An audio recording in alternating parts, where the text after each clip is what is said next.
Nos quedamos en el capítulo 5 de la primera carta de Pedro. Ahí estamos.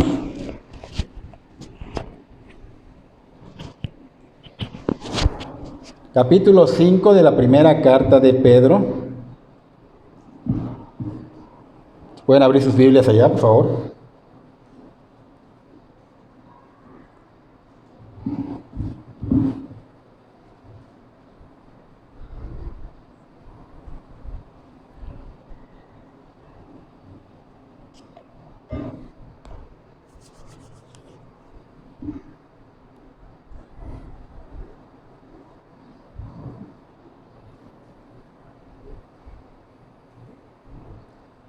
Primera carta de Pedro, está casi al final del Nuevo Testamento. Capítulo 5 de la primera carta. Y este capítulo 5 nos habla mucho de los deberes del gobierno de la iglesia. Así que hoy el tema ese va a ser los deberes del gobierno de la iglesia. Pero como lo vi muy extenso y la verdad los iba a tener como hora y cuarto acá, dije, se me van a dormir. Así que vamos a dividirlo en dos. ¿Sí? Está muy extenso el tema. La semana pasada terminamos el capítulo 4. Recordemos que nos enfocamos en entender los tiempos de prueba, esos tiempos de prueba que vienen a nuestra vida. Pero tenemos que entender que vienen a nuestra vida porque estamos viviendo en Cristo. En Cristo. El estar en Cristo es muy importante saber qué significa. ¿Por qué? Porque muchas personas, por ejemplo, tú te topas con personas que no están en Cristo y que ellos dicen, yo conozco a Dios. Yo conozco a Dios, yo voy a la iglesia, yo estoy orando y haciendo no sé qué tantas cosas y yo llevo flores y yo prendo veladoras y conocemos a mucha gente así. Entonces es importante saber qué es estar en Cristo. Muchos pueden creer que solo por cumplir o por hacer buenas obras o por mencionarlo o por publicarlo ya están en Cristo y tienen en mente nada más tienen que ese Dios trino ya los va a salvar cuando mueran. ¿Por qué? Porque ellos hicieron buenas obras, se portaron bien, ¿no? Y esto es importante saberlo porque tal vez la mayoría de los de acá o todos los de acá ya lo saben, pero como estamos hablando también en las redes sociales, hay mucha gente que no lo sabe y que también ustedes deben de enseñárselos a ellos. Así que es importante que sepan ellos que estar en Cristo no es solo pensarlo, no es solo lo creo en la mente, sino que tiene que haber un creer de corazón. Y ahorita vamos a explicar qué es esto. Porque muchos, como dijimos hace un momento, piensan que solo con el hecho de participar en los servicios donde vayan, pues van a ganarse el estar en el cielo, en la presencia de Dios. Y esto es un error que trae graves consecuencias, porque cuando mueran no van a estar en la presencia porque no conocieron la verdad que los puede hacer libres, ¿ok? Entonces, el estar en Cristo es importante que sepamos que quiere decir que no solo es decir estoy en Cristo, sino que es el hecho de saber que Cristo ya es nuestra justicia. O sea que Dios nos ha hecho justicia en Dios por medio de Cristo. O sea, Él es el que nos justifica. Él es nuestra justicia. Él es el que nos hace justos ante Dios. Y esto sucedió ¿por qué? Porque fuimos a la iglesia, porque hacemos buenas obras, porque participamos en las reuniones y las actividades. No. Esto sucedió porque escuchamos el Evangelio. Escuchamos el Evangelio, nos enfocamos a abrir nuestro corazón, a escuchar el Evangelio y el Espíritu Santo empezó a dar convicción. Empezó a convencernos de nuestra realidad espiritual sin Cristo. O sea, no solo digo creo en Cristo, sino que nos convence que nuestra realidad espiritual está totalmente condenada. Somos condenados. Nos dio la convicción de que estamos destituidos de la gloria de Dios, como dice la palabra. ¿Y qué significa esto? Que no podemos estar en la gloria de Dios, que no podemos ir al cielo, que estamos condenados a un fuego eterno. Así que Él nos ha convencido, nos ha mostrado a través de la palabra condenación. Nos muestra la condenación, pero No solo nos muestra nuestra condenación y nuestra naturaleza pecaminosa, sino que nos muestra también la esperanza que es Cristo. Así que no se trata de hacer cosas para ganar la salvación y la vida eterna, sino que se trata de que solo por creer de corazón, que significa creo y ahora Él es, yo creo y le creo. Pero no voy a decir, bueno, esto que dice en este tema, no.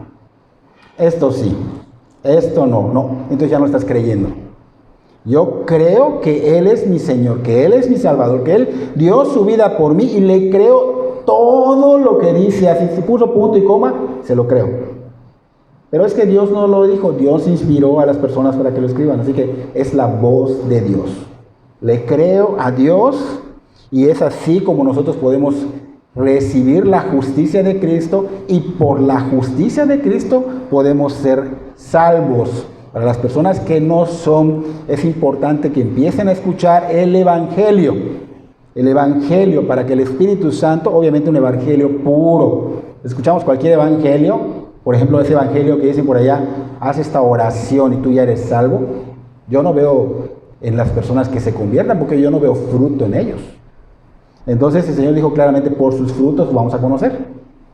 Si no hay fruto, no es. Así que es el Evangelio genuino, porque en ese va a obrar el Espíritu Santo. En otros evangelios no va a obrar. En ese sí va a obrar y nos va a llevar a ver nuestra naturaleza, a ver la esperanza en Cristo y a rogarle al Señor Jesús que nos salve, que nos perdone. Entonces el Señor, ¿qué va a hacer? ¿Nos va a despreciar? No. El Señor no desprecia un corazón quebrantado, o sea, contrito y humillado. No lo va a despreciar jamás, dice la palabra. Entonces, ¿qué va a pasar? Que nos va a perdonar y nos va a dar ese Espíritu Santo, nos bautiza. O sea, no nos echa agua, nos da, se llama bautizo, nos da al Espíritu Santo. Y el Espíritu Santo es quien está haciendo la regeneración. El Espíritu Santo nos regenera y da testimonio a nuestro espíritu, dice Romanos, que ya somos hijos de Dios. O sea, ¿qué va a pasar con esto? Que se va a ver evidente en la búsqueda del conocimiento de Dios, en la búsqueda de agradar a Dios, porque me voy a hacer un hacedor. No solo me voy a llenar de conocimiento, sino que me voy a hacer un hacedor. Va a haber sed de querer escuchar, de querer leer, pero si esto no está pasando en tu vida, aguas.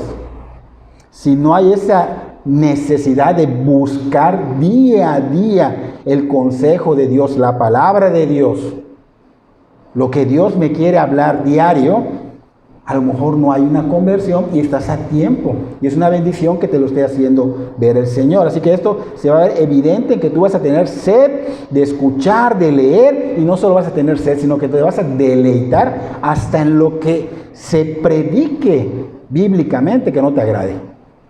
Eso no me agradó. No, lo siento. Te vas a deleitar. Me fue mal. Gracias, Señor, me deleito en esto. Me deleito en esto. Entonces, cuando veamos que hay este fruto, es cuando de veras vamos a estar viviendo en Cristo. ¿Por qué? Porque ya vamos a tener la certeza de que le pertenecemos, que estamos en Cristo y que por esa poderosa razón, que fue lo que dijo Pedro la semana pasada, vendrán persecuciones.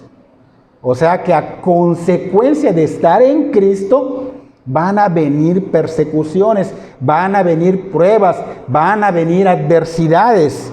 Y no van a ser, ¿por qué? Porque soy un problemático. No van a ser porque vivo como el mundo, sino van a ser porque vivo como Cristo, como verdadero cristiano. Hay cristianos que dicen llamarse cristianos que no viven como Cristo, entonces ellos no van a tener estos problemas, pero un verdadero cristiano va a tener persecución. No va a venir la persecución, vas a decir, bueno, ahí vendrá la persecución. No, ya la tenemos encima, de alguna manera leve aquí, pero la tenemos. En otros lados están asesinando, hemos dicho, Pero va a haber este problema, esta adversidad, esta situación, porque estamos caminando en Cristo. Así que esto no va a poder ser evitado. Les decía Pedro a los de Asia Menor, en el capítulo 4, al final que estábamos viendo, van a venir las persecuciones porque van a tener que venir. ¿Por qué? Porque estás reflejando la gloria de Dios con tu vida, no solo con tu conocimiento bíblico. Con tu vida vas a reflejar la gloria de Dios. Así que esa va a ser la razón. Si no es esa la razón por la que se presentan problemas en tu vida, adversidades, persecuciones, no te engañes. No te engañes, no engañes a otros diciendo que están viniendo estas cosas por causa de Cristo, porque realmente no son por causa de Cristo. Tienen que ser por causa de Cristo. Vienen problemas porque soy chismoso, vienen problemas porque robé, porque no pagué, porque... No, esos no son por causa de Cristo. Entonces, cuando vengan problemas porque estás viviendo el Evangelio, en tu casa te están tal vez mal viendo, o tus seres queridos ya no te quieren, o tu trabajo estás teniendo problemas, o a lo mejor estás teniendo problemas con otras personas por causa de Cristo, pues esto es evidente de que tú estás en Cristo y que obviamente tienes que tomar estas situaciones, pues como el Señor las dice, gózate, porque eres afortunado, eres bienaventurado. Y es lo que Pedro quería que entendamos. ¿Por qué? ¿Por qué van a haber problemas con las personas por causa de Cristo? ¿Quiere decir que venir a Cristo es problemas? Pues es que tenemos que entender que que Cristo es la luz. Y que Cristo nos ha dado su luz. Y que nosotros somos esas lámparas que resplandecen al mundo y que el mundo les molesta. No lo soportan. ¿Por qué? Porque ellos están entenebrecidos. ¿Ok? Entonces, ¿qué pasa? Que atacan al cristiano. El mundo se va contra el cristiano, atacan al cristiano porque están reflejando la gloria de Dios. Y obviamente Pedro quería que esto entendieran los hermanos de la iglesia de Asia Menor y que lo entendiéramos nosotros. Porque en medio de la persecución, en medio de las pruebas, pues nosotros tenemos que entender que somos de Cristo. Estamos en Cristo y vamos a ser fortalecidos hasta su venida. Y en este capítulo 5, que es el que vamos a iniciar ahorita, que era importante mencionar todo esto, pues vemos resaltados esos deberes que deben de haber a pesar de la persecución que está viniendo. Entonces vemos que hay deberes en un gobierno, o sea, no el gobierno político, sino un gobierno eclesiástico, un gobierno en la iglesia. Entonces vamos a ver esos deberes del gobierno que obviamente se enfocan en cómo deben apacentar la grey de Dios. Pero como dijimos, vamos a dividirlo en dos partes, ¿no? Vamos a ver primero de los primeros 4 versículos, vamos a leer los 4 ahorita para que podamos entenderlo, pero solo vamos a ver un versículo y la próxima semana vamos a ver los otros 3. Así que vamos a ver este enfoque que Pedro nos dice de apacentar la grey de Dios. Leemos, dice, del 1 al 4. Ruego a los ancianos que están entre vosotros, yo anciano también con ellos y testigo de los padecimientos de Cristo, que soy también participante de la gloria que será revelada. Apacentar la grey de Dios que está entre vosotros, cuidando de ella no por fuerza, sino voluntariamente, no por ganancia deshonesta, sino con ánimo pronto, no como teniendo señorío sobre los que están a vuestro cuidado, sino siendo ejemplos de la grey, y cuando aparezca el príncipe de los pastores, vosotros recibiréis la corona incorruptible de gloria. Entonces aquí estamos viendo, dijimos que vamos a ver el primer versículo nada más. Cabe mencionar que, primero que todo, ya lo dijimos, no puede haber un gobierno eclesiástico si la persona no se ha convertido. Tiene que ser un cristiano, porque no es aceptable a que una persona que nos conversa con un conocimiento, porque puede ser que sea inconverso y que tenga mucho conocimiento. Entonces, no es aceptable ante el gobierno eclesiástico que una persona que no es converso, aunque tenga el conocimiento bíblico, pero no haya fruto, no hayan ciertas características bíblicas en él, pueda ser parte de ese gobierno. No sé si me estoy explicando. O sea, que una persona que venga acá a predicar tiene que ser cristiano. No solo se basa en conocimiento. Tienen que reconocerlo por su fruto allá en la calle, en su casa. ¿Ok? Entonces, se tiene que ver que realmente hay fruto, hay madurez. Tiene que ser un regenerado verdaderamente. O sea, uno que Cristo ya perdonó porque verdaderamente se arrepintió, y no solo hubo la justificación, no solamente fue hijo adoptado de Dios, no solamente fue santificado, sino que ha madurado en la fe. ¿Ok? Tiene que ser una persona que madure en la fe. Estamos hablando del gobierno que debe haber en la iglesia. ¿Ok? Siendo un hacedor de la palabra, no solo una persona que se llena de conocimiento, como un conocedor de ella, sino que la viva, la practique. Si esa persona no lo está haciendo, no debe de estar en esa posición. ¿Ok? Entonces, ¿qué va a pasar? Va a haber una reputación. ¿Por qué? Porque esa persona de alguna manera dio testimonio dentro de la iglesia y un gobierno eclesiástico lo puso. ¿Por qué? Porque hay un buen testimonio. ¿Ok?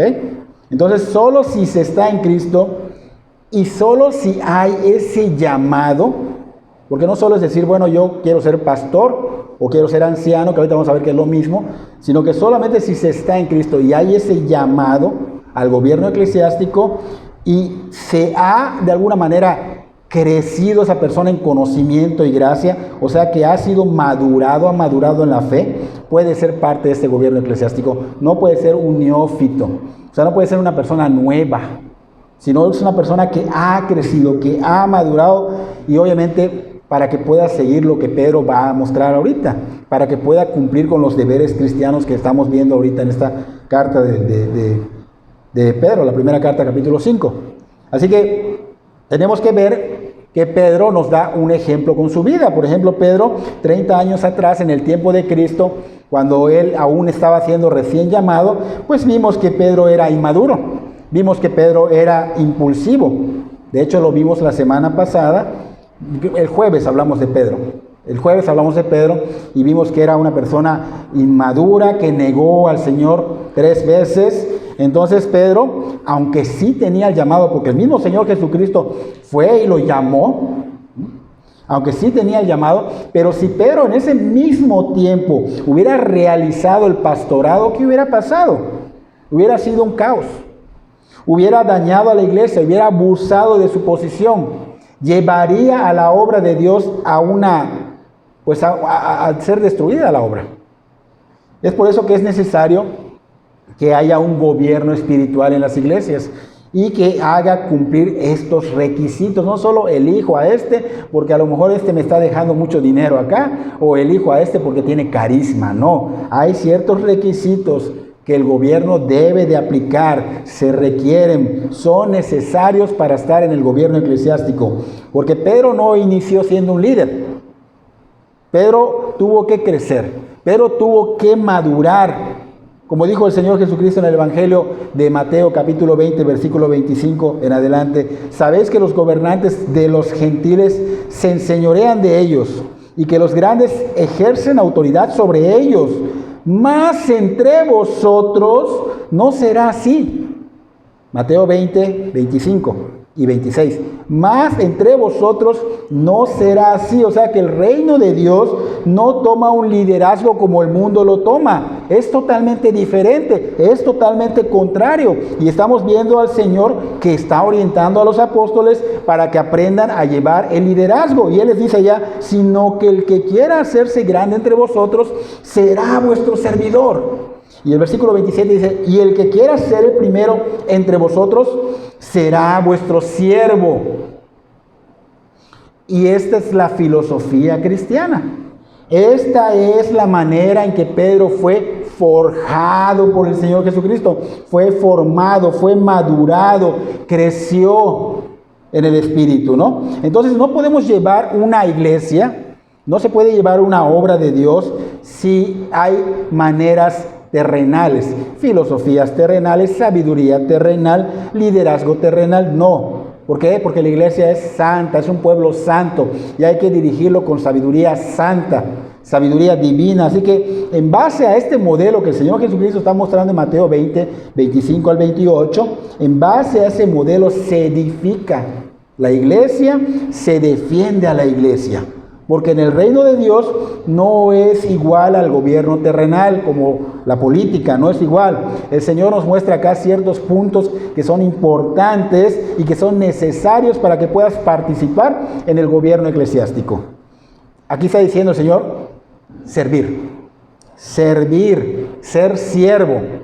Ser siervo. Entonces, la persona que pueda estar como pastor, como anciano, está hablando de los ancianos, que es igual a pastor, tiene que ser un siervo. Si tú quieres ser parte del gobierno eclesiástico, obviamente tienes que servir. Tiene que verse en ti, que sea notorio la dedicación, que sea notorio que tú eres parte de la escenografía. ¿Y por qué parte de la escenografía? Porque saben que tú vas a estar allá cuando lleguen a la iglesia.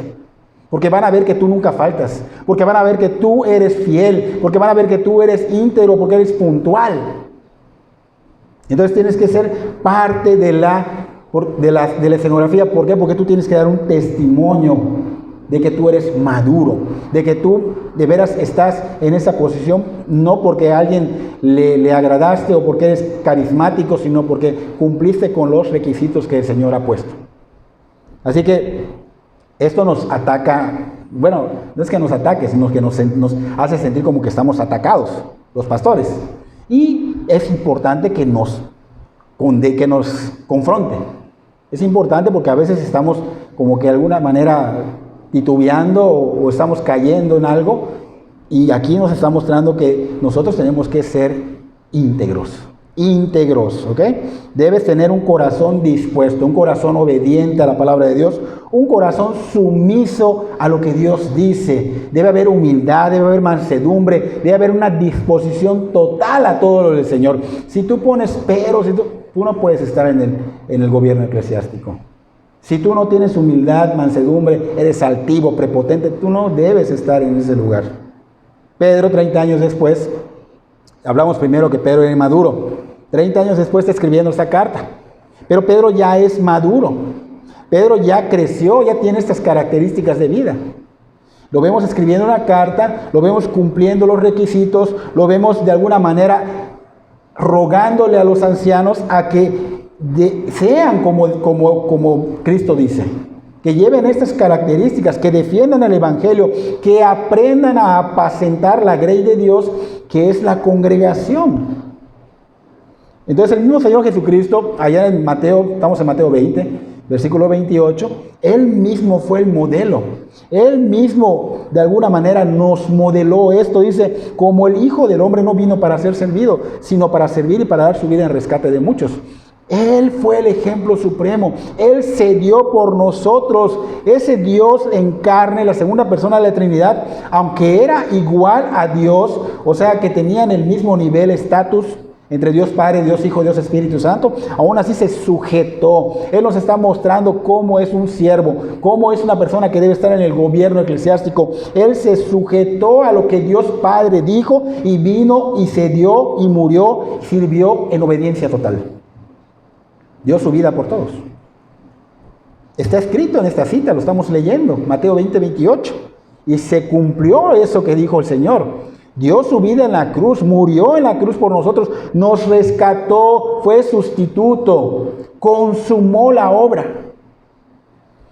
Por eso dice, Él tiene la autoridad de decirnos, ¿sabes qué? No seamos de esta manera como es el gobierno terrenal, sino como el Hijo del Hombre, o sea, como yo, dice el Señor, como siervos entregados al servicio de su obra, siguiendo sus huellas y dando testimonio de ello.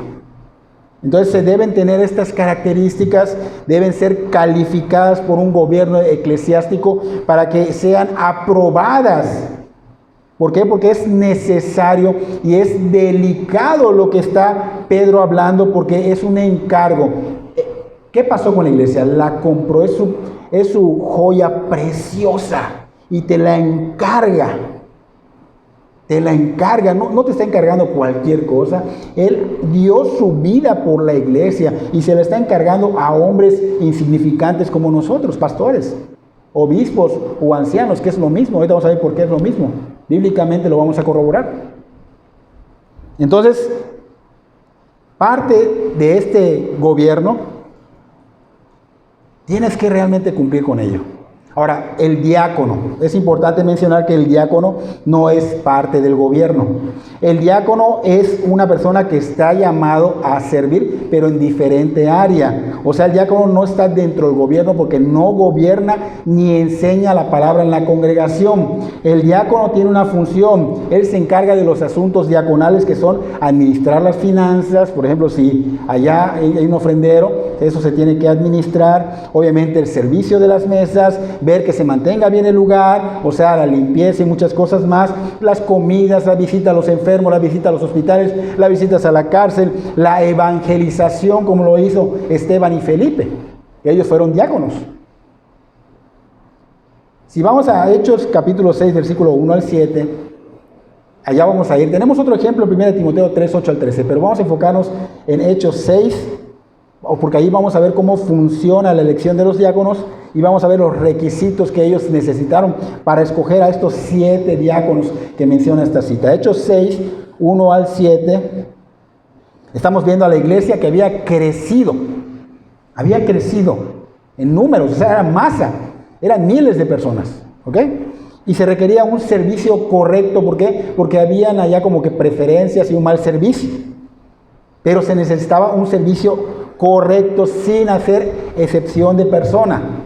Una persona que haga las cosas correctamente. Entonces los 12 apóstoles convocan a los discípulos, a los que son discípulos, Convocan a los discípulos porque ellos dijeron que no era justo que ellos se encargaran del servicio que deben hacer los diáconos y dejar la parte que les corresponde, que es la palabra de Dios, la enseñanza y la oración. ¿Okay? Entonces buscan hermanos entre esos discípulos y dice ya, varones de buen testimonio. Hay una mención de una diaconisa, que puede ser una mujer igual, varones y mujeres, por decir, de buen testimonio, llenos del Espíritu Santo y de sabiduría, a quienes encarguemos este trabajo, el diaconado, ¿ok? Porque nosotros vamos a persistir, que le corresponde a los pastores, obispos o ancianos, en la enseñanza, en el conocimiento de la palabra, porque dice la palabra que tenemos que crecer en conocimiento y gracia, y en la oración. Eso le corresponde para apacentar. Deben de delegar a otras personas a hacer otras cosas para que los pastores se enfoquen en esto que es muy importante. Y no estoy diciendo que lo demás no sea importante, pero sí es importante, pero es más importante la palabra. Entonces deben de haber diáconos que de alguna manera se enfoquen en el servicio, en las cosas de servicio, en ir a evangelizar, como lo hizo Esteban y fue asesinado, como lo hizo Felipe con el eunuco. Entonces acá vemos que había una decisión que fue tomada por el gobierno eclesiástico. Ellos escogieron a 7 diáconos, pero dice allá que por un buen testimonio, y esa era también la llenura del Espíritu Santo, llenos de sabiduría, quiere decir que estaban maduros en la fe y era para servir. Entonces, los 12 apóstoles, que eran los pastores en ese momento, dice ya que se iban a dedicar a predicar, a enseñar y a la oración, porque ellos mismos dijeron, no es justo que nosotros dejemos la palabra de Dios para servir a las mesas. Ahí está en tu cita, que acabamos de mencionar, Hechos 6, 1 al 7. Entonces los pastores sirven, pero ellos se enfocan mucho en el estudio. Ellos se enfocan en la enseñanza, ellos se enfocan en la oración. No quiere decir que un pastor no pueda barre. Lo hicimos hace rato, ¿no? Llegamos, acomodamos, hacemos cosas, pero debe ser que el diácono se encargue para que el pastor se enfoque en su trabajo, para que no haya distracciones. O sea, debería de ser así, ¿no? Ahora, el pastor puede hacer todo, no pasa nada por eso. Entonces, ¿cuál es el enfoque? Apacentar. Estamos enfocados en apacentar. Los diáconos se encargan de otras áreas, pero los ancianos, los pastores, se encargan de otro tipo de gobierno, ¿ok? En la carta de Pablo a Timoteo, 1 Timoteo capítulo 5, versículo 17, dice, los ancianos que gobiernan bien sean tenidos por dignos de doble honor, mayormente los que trabajan en predicar y enseñar. Aquí estamos viendo en esta cita algo de lo que acabamos de mencionar, ¿ok? Acá dice que ellos trabajan en predicar, en enseñar, pero que sean tenidos por dignos de doble honor. ¿Ok? No voy a explicar esa área porque no me voy a ir a esa área, pero me refiero a que quiero que vean que ellos se enfocan en predicar, en enseñar y que habla de varios ancianos. Eso quiere decir que hay una pluralidad de ancianos. En la iglesia debe haber una pluralidad de ancianos, pero no pueden ser elegidos nada más porque sí. Oye, ¿es necesario? Vamos a elegirlos. No, tienen que ser maduros. Tienen que ser realmente llenos del Espíritu Santo y vamos a ver esos requisitos que requiere un anciano, que son los mismos requisitos que requiere un pastor. ¿Ok? Aquí dice Timoteo, 1 Timoteo capítulo 3 versículo 1 al 7 y Tito capítulo 1 y 2, apúntalo. 1 Timoteo capítulo 3 versículo 1 al 7 y Tito capítulo 1 y 2. Hay una lista larga de estos requisitos y se los voy a ir diciendo. Dice que sea irreprensible. ¿Qué quiere decir esto? Que no esté viviendo en pecado, que no tenga una vida práctica de pecado. O sea, no estamos diciendo que el ser humano no peque, el cristiano peca, pero está diciendo que no practique el pecado, ¿ok? Una persona que esté practicando el pecado no debe estar en ese gobierno eclesiástico. Que viva, ¿qué? Sanamente. Luego dice, marido de una sola mujer. O sea, podrán decir, bueno, pero es que ese era divorciado. Bueno, cuando vino el hombre a los pies de Cristo, ese hombre a Cristo, ahí empieza su vida espiritual. Si fue divorciado atrás, eso no es tomado en cuenta. Lo que hizo desde ese punto de rendir su vida a Cristo en adelante es lo que importa. O sea que ese hombre debe tener una sola esposa y no debe estar mirando a otras mujeres. No debe tener otras mujeres. ¿Ok? Si ese pastor o anciano está haciendo eso, no debe estar en esa posición. Así que debe de vivir como un hombre con una sola mujer. Sobrio, prudente. O sea, prudente que obviamente sabe que depende de la sabiduría de Dios y no se enfoca en su propio razonamiento, su propia corazonada, sino que se enfoca a ver qué dice el Señor, qué dice Dios. No yo creo que es así, no lo que tú creas, es lo que Dios cree. Ese hombre tiene que ser prudente, decoroso, hospedador, apto para enseñar, o sea, que sea maduro y tenga conocimiento de la palabra, no dado al vino, o sea, no alguien que esté emborrachándose, que esté tomando. ¿Okay? No pendenciero, que esté peleando con la congregación a cada rato y se agarre casi del chongo con las personas. No, esa persona tiene que ser de alguna manera no pendenciero, no codicioso de ganancias deshonestas, porque se enfocan en el dinero, amable, apacible, no avaro, que gobierne bien su casa, porque si no gobierna bien su casa, ¿cómo va a gobernar en la iglesia eclesiástica? Dice que tenga a sus hijos en sujeción, o sea que deben ser ejemplos sus hijos si viven con él. Y es que no es que yo me lo quiera acomodar, pero cuando no viven contigo no puedes ejercer esa autoridad. Es muy difícil. Pero si viven contigo, que estén en sujeción, no un neófito, dijimos hace rato que no una persona que no tiene el conocimiento y que puede destruir la obra como Pedro cuando era inmaduro. ¿Ok?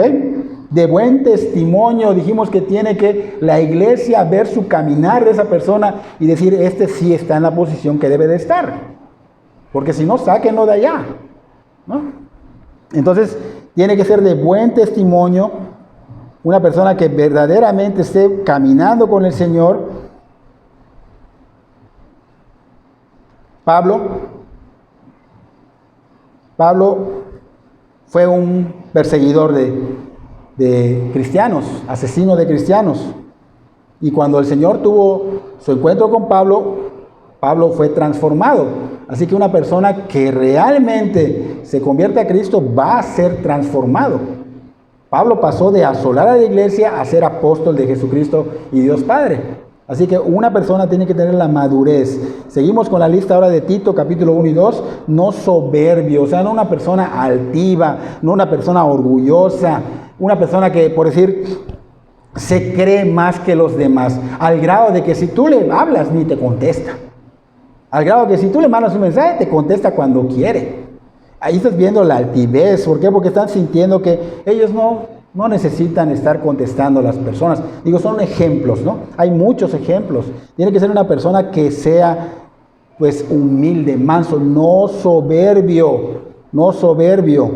Porque muchas personas que toman el pastorado, en vez de que mengüen, se exaltan, se les sube, se ve el orgullo, la altivez, o sea, menosprecian a la gente, Todas estas cosas no deben de estar en un pastor. Entonces, recuerden, amante de lo bueno, justo, santo, dueño de sí mismo, retenedor de la palabra, serio. Ahí se pasa de serio. O sea, no puedes decir un chistecito, se molesta. Serio. Con denuedo para defender la fe. O sea, sano en la fe. Denuedo es valor. Ay, es que ese pastor nos regaña mucho. Está defendiendo la fe. Pero hay pastores que son muy bonachones que no defienden la fe por miedo al problema. Entonces el valor, el denuedo, no tienen el denuedo, tiene que tener denuedo. Sano en la paciencia, tiene que ser paciente.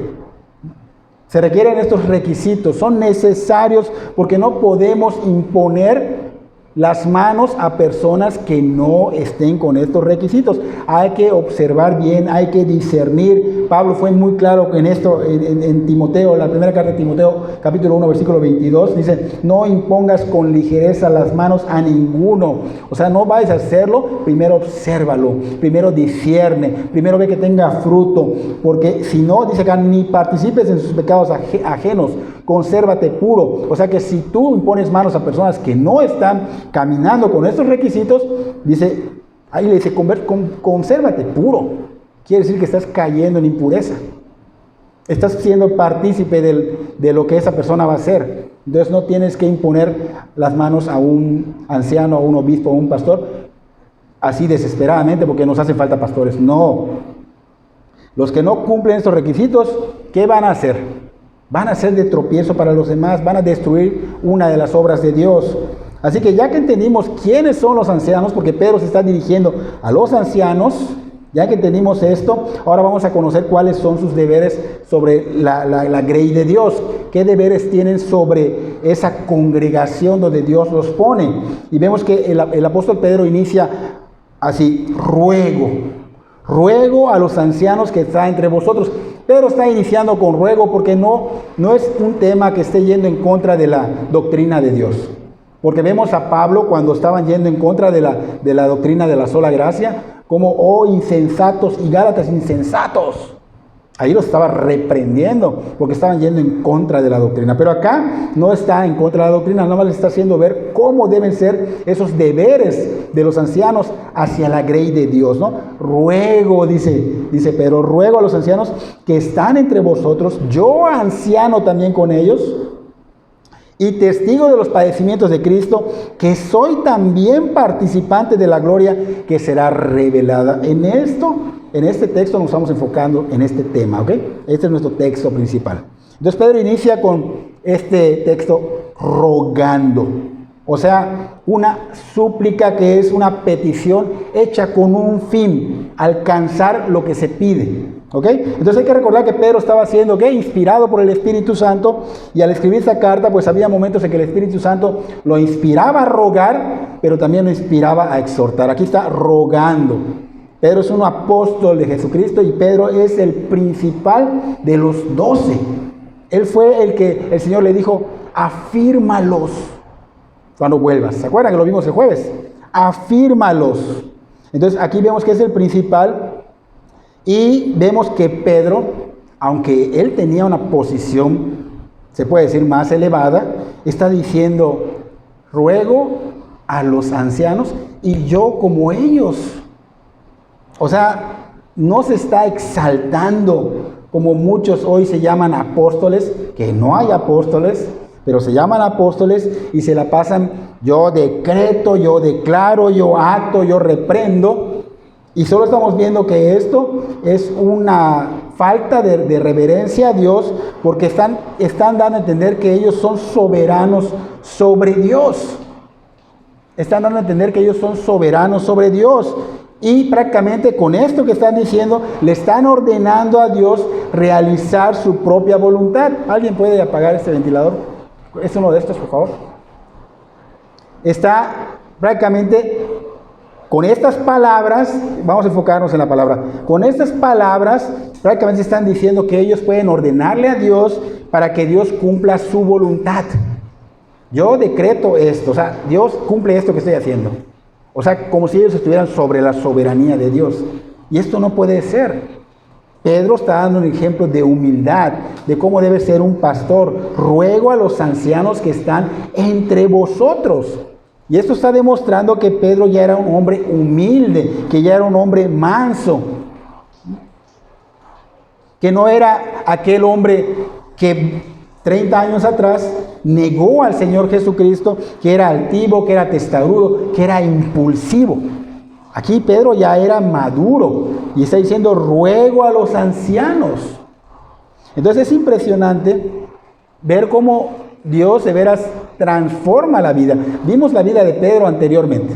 Y ahora, 30 años después, vemos a Pedro con un corazón transformado, un corazón humilde, un corazón manso de ser un pescador rudo, de ser una persona altiva, orgullosa, soberbia, impulsiva. Y vemos que ahora ha moldeado su corazón. ¿Por qué? Porque Pedro tuvo disposición.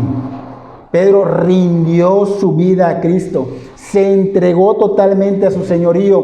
Es la única manera en la que el Señor obra, porque Dios no te va a obligar.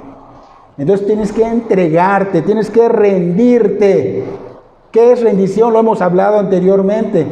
De hecho, dimos una prédica de eso, pero vamos a cortarlo rápidamente. Cuando alguien viene, un policía, y te dice que te rindas, ¿qué haces? Pues te rindes a ellos, a la disposición de ellos, a lo que la ley quiere hacer por ti, ¿no? Bueno, lo mismo. Vienes a decir, Señor, yo ya no puedo más, yo sé que soy pecador, yo ya de plano rindo mi vida ante ti, ante tu señorío. Ahora yo quiero que tú dirijas mi vida, yo quiero que tú me salves, Señor, por favor, sálvame. Te ruego que me perdones, que me limpies, que tú me dirijas por esos caminos de santidad.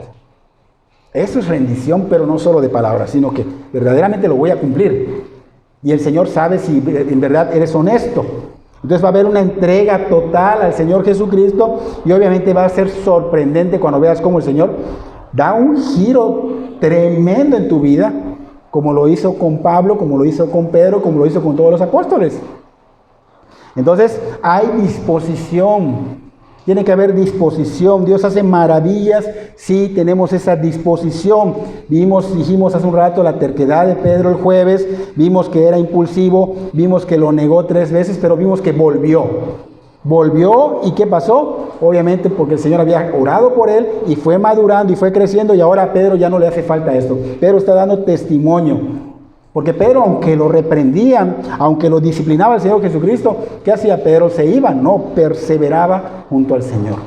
Perseveraba, seguía a su maestro, tenía disposición, era un verdadero discípulo, y eso es lo que tiene que ser un pastor. Aunque lo disciplinen, aunque lo corrijan, aunque tiene que tener disposición, tiene que ser un verdadero discípulo. Y eso es lo que nos hace mucha falta a todos nosotros, no solo a los pastores, sino también a la congregación. Tenemos que de alguna manera tener disposición para Dios y sus intereses, que sus intereses se vean lo más importante en nuestra vida, y nuestros intereses mundanos, que son seculares, se vean como mínimos.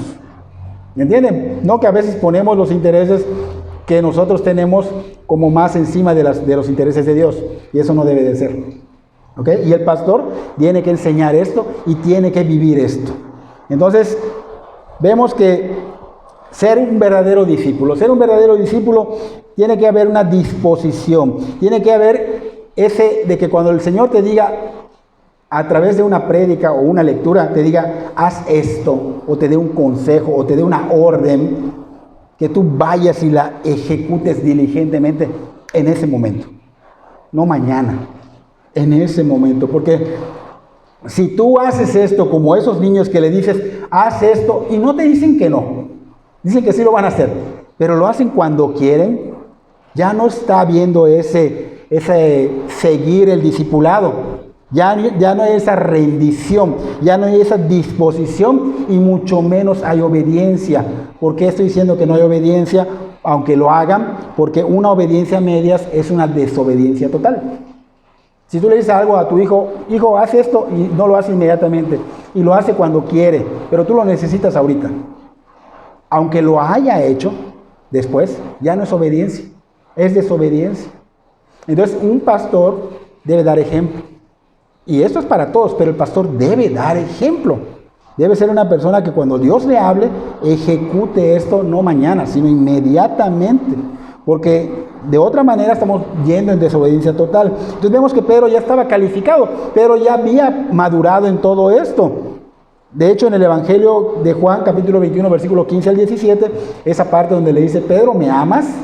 Señor, sabes que te amo. ¿Y qué le dice, Señor? Apacienta mis corderos. Y le vuelve a preguntar, Pedro, ¿verdaderamente me amas? ¿Y qué dice Pedro? Señor, sabes, tú todo lo sabes, yo te amo, apacienta mis ovejas. Y le vuelve a preguntar y Pedro avergonzado, pero le dice, Señor, por tercera vez te amo. Entonces le dice, apacienta a mis ovejas otra vez. Corderos, ovejas y ovejas, ¿ok? Entonces vemos que ya estaba listo. Ya había sido forjado, ya había sido calificado para servir como pastor y estaba dispuesto ¿a qué? A ser dirigido por el Espíritu Santo y también estaba dispuesto al desafío que el Señor le había puesto. Sígueme. Hay un desafío. Sígueme. O sea, pon tus ojos en mí, sigue la obra, no claudiques. Allá en el mismo Evangelio de Juan, capítulo 21, versículos 18 y 19, dice, el Señor le dice, de cierto te digo que cuando eras más joven, te ceñías e ibas a donde querías. Mas cuando ya seas viejo, extenderás tus manos y te ceñirá otro y te llevará a donde no quieras. Esto dijo dando a entender con qué muerte había de glorificar a Dios. Y dicho esto, añadió, sígueme. Estamos viendo acá que el Señor le está diciendo a Pedro, antes de que tú seas mi discípulo, pongamos atención, antes de que tú seas mi discípulo, no tenías estas responsabilidades. Pero ahora que ya eres, dice, ahora que ya te convertiste, porque antes podías hacer lo que quisieras, pero ahora que ya te convertiste, que ya estás en Cristo, ya no eres dueño de tu voluntad. Ya no eres dueño de tu voluntad, ya no vas a obedecer a tu yo ni a lo que el mundo diga, sino que ahora te vas a dejar guiar por mí. ¿Ok? Entonces, ahora Pedro, ¿qué iba a hacer? Sujetarse, guiado por el Espíritu Santo y seguir al Señor. Fue una orden, sígueme, está en presente imperativo. Literalmente significa, continúa siguiéndome sin claudicar. Continúa siguiéndome sin claudicar. Así que Pedro ya estaba, ¿qué? Informado de lo que tenía que hacer. Él ya sabía que tenía que seguir al Señor Jesucristo y que esto lo iba a llevar ¿a qué? A la muerte. Lo iba a llevar a la muerte, pero también sabía que servir a Cristo también sería servir a los demás, como apacentando a las ovejas. Y que lo tenía que hacer implicaba dar su vida por la salud espiritual de las ovejas. Eso es lo que un pastor debe hacer. Dar su vida por la salud espiritual de las ovejas. Si no tiene ese corazón, no sé qué hace allá. Y digo, me apunto. No sé qué hace en esa posición. Si tú no tienes amor por esa salud espiritual de las personas que están allá escuchando, que te preocupas no solo por darles la palabra, sino por corregirlos, por dirigirlos, por amarlos, por llevarlos a Cristo, no sé qué haces allá. Y hablo para todos los pastores. Así que Pedro ya sabía que tenía que cumplir con esto. Pedro lo estaba haciendo, escribiendo esta carta, y obviamente terminaría de hacerlo, porque en esta cita que acabamos de mencionar de Mateo, de Juan 21, 18, donde dijo que otro le ceñiría y le llevaría donde no quisiera, era la muerte de Pedro. Pedro iba a ser crucificado de cabeza. Pedro ya sabía que esto lo iba a llevar hasta su muerte, así que él iba a servir a Dios y a los demás hasta la muerte, sin claudicar. Así que Pedro no lo vemos como ese apóstol de que, bueno, yo ahora me autoexalto, soy soberbio, o sea, me enfoco en el dinero, o sea, ganancias deshonestas. No. A Pedro lo vemos con humildad, lo vemos con mansedumbre y siguiendo al Señor. La orden del Señor, era su general en jefe. Así que en este versículo versículo 1 del capítulo 5 que vemos que se dirige con ruego, denota humildad, denota mansedumbre. Y aunque Pedro, dijimos, era el líder de los apóstoles, vemos que se hace distinguir como uno de ellos. Dice, yo anciano también con ellos. O sea, él nos está elevando, yo soy más que ellos. Aunque él estaba por encima de ellos. Él decidía qué diácono, qué anciano iba a predicar o a hacer cosas. Sin embargo, él dice, yo como uno de ellos.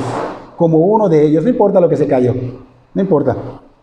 Entonces, vemos que se hace denotar como un igual, porque Pedro no era altivo, porque Pedro ya no tenía orgullo, porque Pedro ya no era impulsivo, sino que Pedro ya tenía un corazón que estaba siendo formado por el Señor. Entonces vemos qué grande ejemplo de humildad, como decía Juan el Bautista, que decía, es necesario que Él crezca. ¿Quién? El Señor. No Juan, el Señor. Que Él crezca, decía Juan el Bautista, y que yo mengüe. Así que mientras tú crezcas espiritualmente, se va a ver más la humildad, no la altivez y que te pongas por encima de todos y que veas a los demás así. No, sino que se va a ver que la persona verdaderamente es humilde, es mansa, se preocupa por la obra de Dios, por la grey. Así que es importante ver estos puntos. Dijimos hace rato que anciano, obispo y pastor son lo mismo, son equivalentes, son sinónimos. Hechos capítulo 20, versículo 17. Ahí vemos, si quieres apuntarlo, Hechos capítulo 20, versículo 17. ¿Qué estamos viendo allá? Vemos a Pablo. Pablo le estaba encargando a la iglesia de Éfeso, de hecho a los ancianos, le estaba encargando cómo debían llevar la iglesia. ¿Por qué? Porque Pedro se iba a ir. Entonces le estaba encargando cómo deben llevar la iglesia.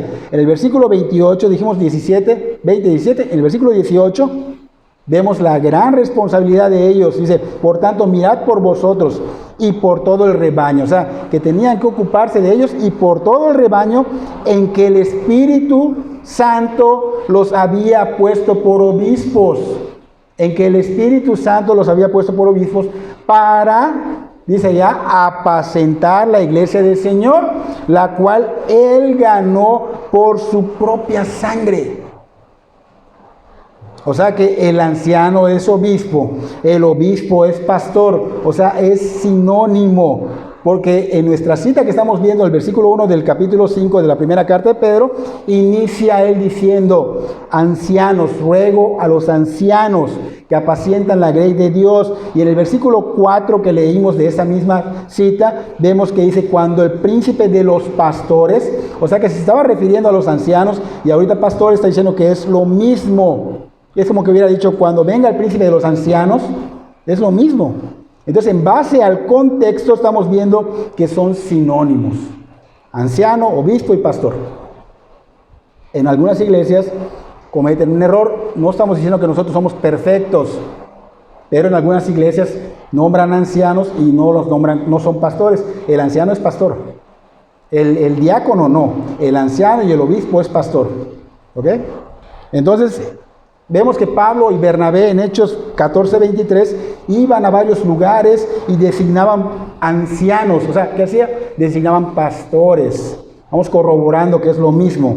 Hechos 14:23. Cabe mencionar que aunque Pedro era, dijimos que como que tenía un lugar prominente, tenía un lugar prominente, pues vemos que él no está como que queriendo mostrarlo. O sea, prominente significa sobresaliente.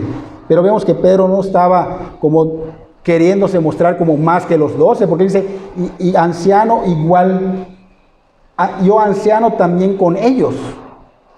Yo anciano también con ellos, en nuestro texto de hoy, que es la carta de Pedro, primera carta de Pedro, capítulo 5, versículo 1. Entonces estamos viendo que se conduce con altivez. No, estamos viendo que se está conduciendo, aunque tiene la autoridad, pero lo está haciendo con humildad, no es soberbio, no está resaltando, yo soy más que ustedes.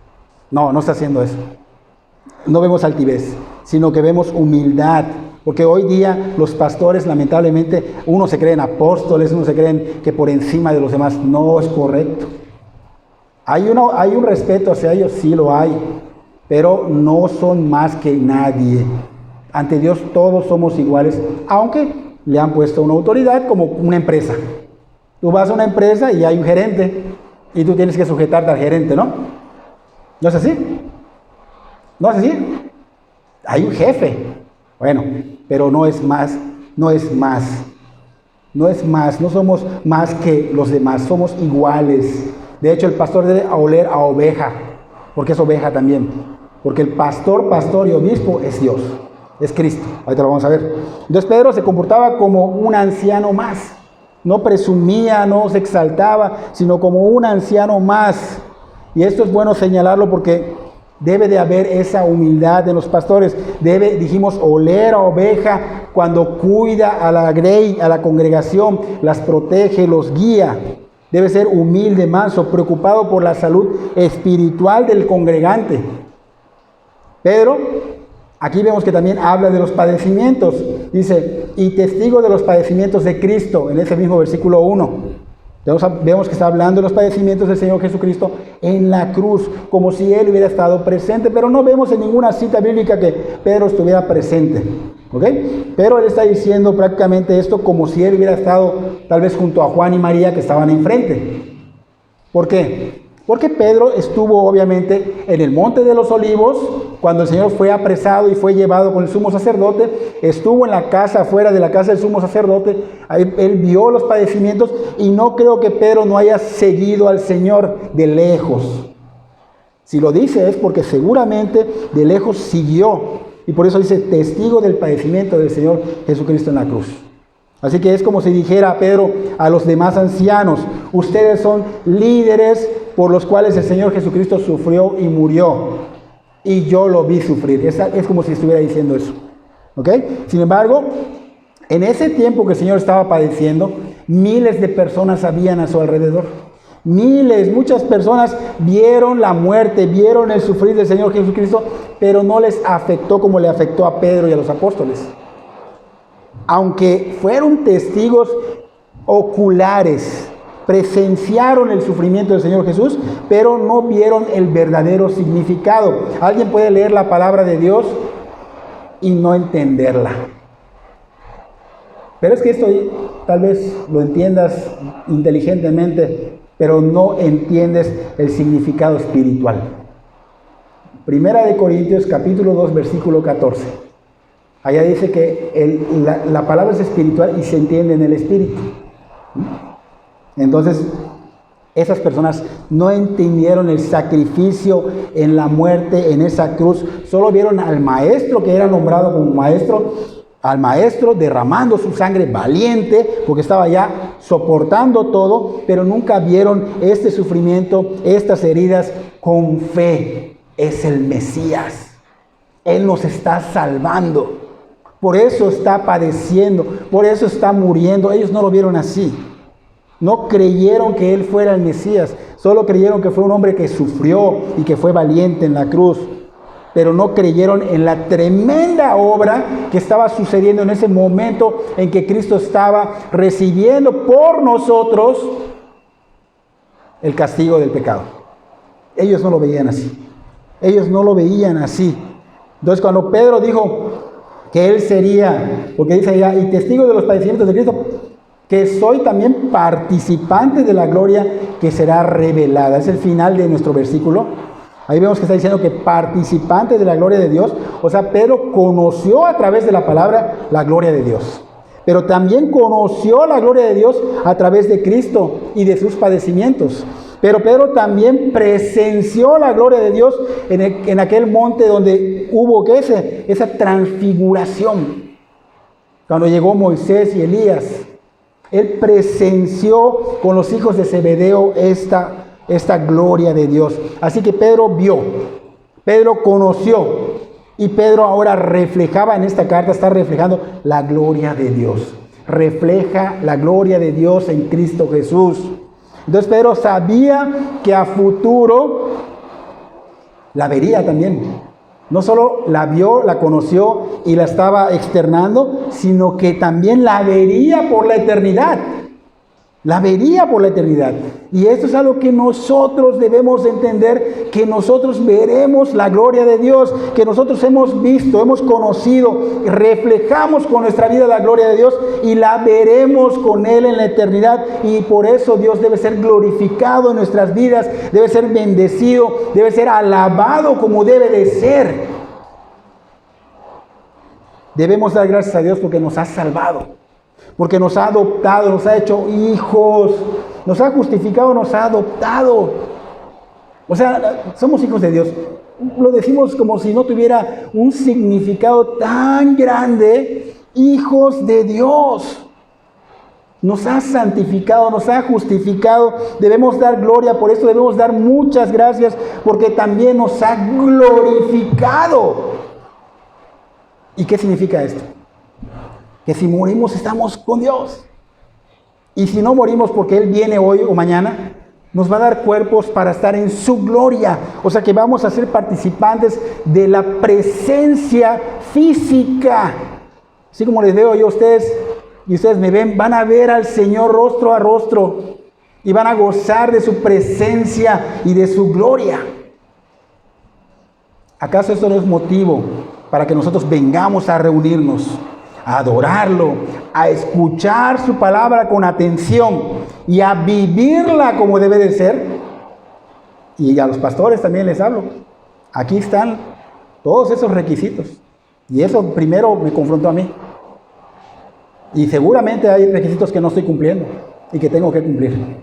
Espero que este mensaje verdaderamente nos cambie. Que Dios obre y nos cambie. Que seamos de veras redargüidos. Que Dios obre en tu vida y en la mía y que Dios sea glorificado en nuestras vidas.